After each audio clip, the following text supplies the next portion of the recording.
मैदान में हैं उत्तर प्रदेश के, उन्होंने क्या कुछ कहा है, हमारी सहयोगी अनामिका ने उनसे बातचीत की है, आप सुनिए।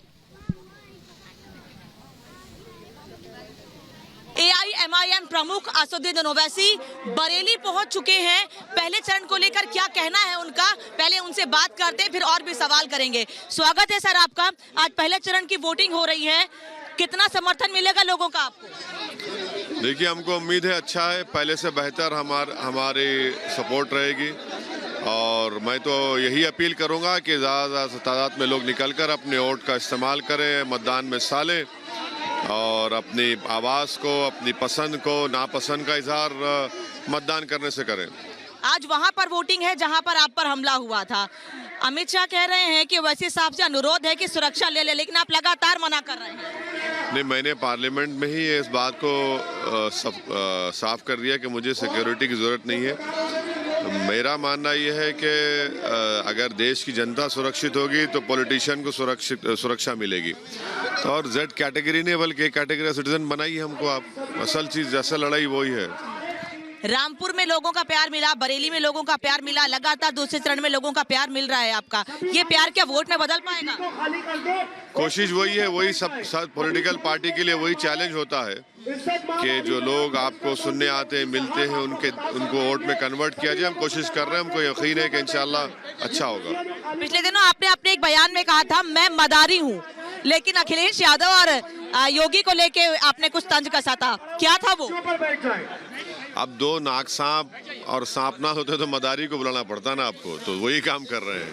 आपने कहा जहर फैला रहे हैं वो, लेकिन वो तो आप पे आरोप लगाते हैं।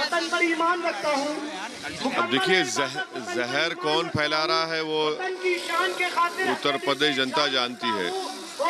तो जहर किसी का हक नहीं देना वो भी जहर है, किसी का हिस्सा नहीं देना वो भी जहर है।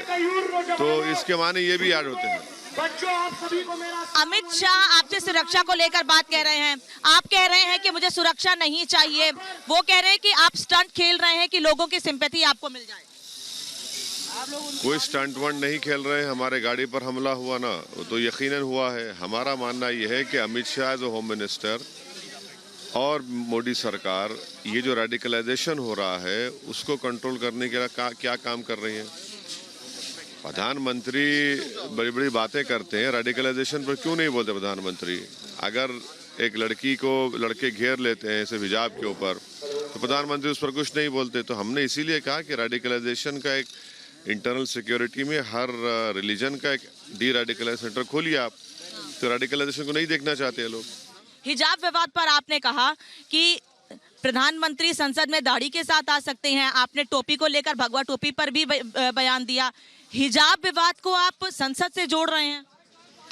देखिए, हिजाब जो है ना, केरला हाईकोर्ट ने कहा कि मुस्लिम महिलाओं के लिए उनके रिलीजन का एक एसेंशियल हिस्सा है और उसको प्रोटेक्शन आर्टिकल 25 संविधान का।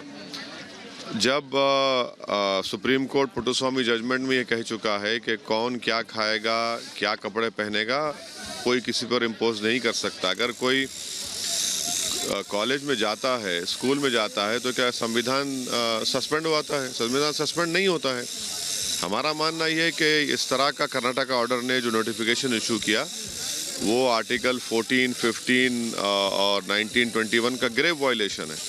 जो विवाद चल रहा है हिजाब को लेकर, उस पर आपका क्या कहना है? मैं रामपुर में थी, मैंने महिलाओं से बात की, वो कह रही हमारा अधिकार है, किसी को हमें बाध्य नहीं करना चाहिए इसके। सही कह रही हैं, उनका फंडामेंटल राइट है, वो पहन रही हैं, तो आपको तकलीफ क्यों होनी चाहिए? जब आप बेटी बचाओ बेटी पढ़ाओ की बात कर रहे हैं, आपने तो कल प्रधानमंत्री ने वर्चुअल रैली में कहा कि मैं तो ट्रिपल तलाक के मसले में मुस्लिम महिलाओं के लिए क्या किया आपने? खड़े रही ना मुस्लिम महिला के बारे में, आप कहाँ गए? आपकी मोहब्बत।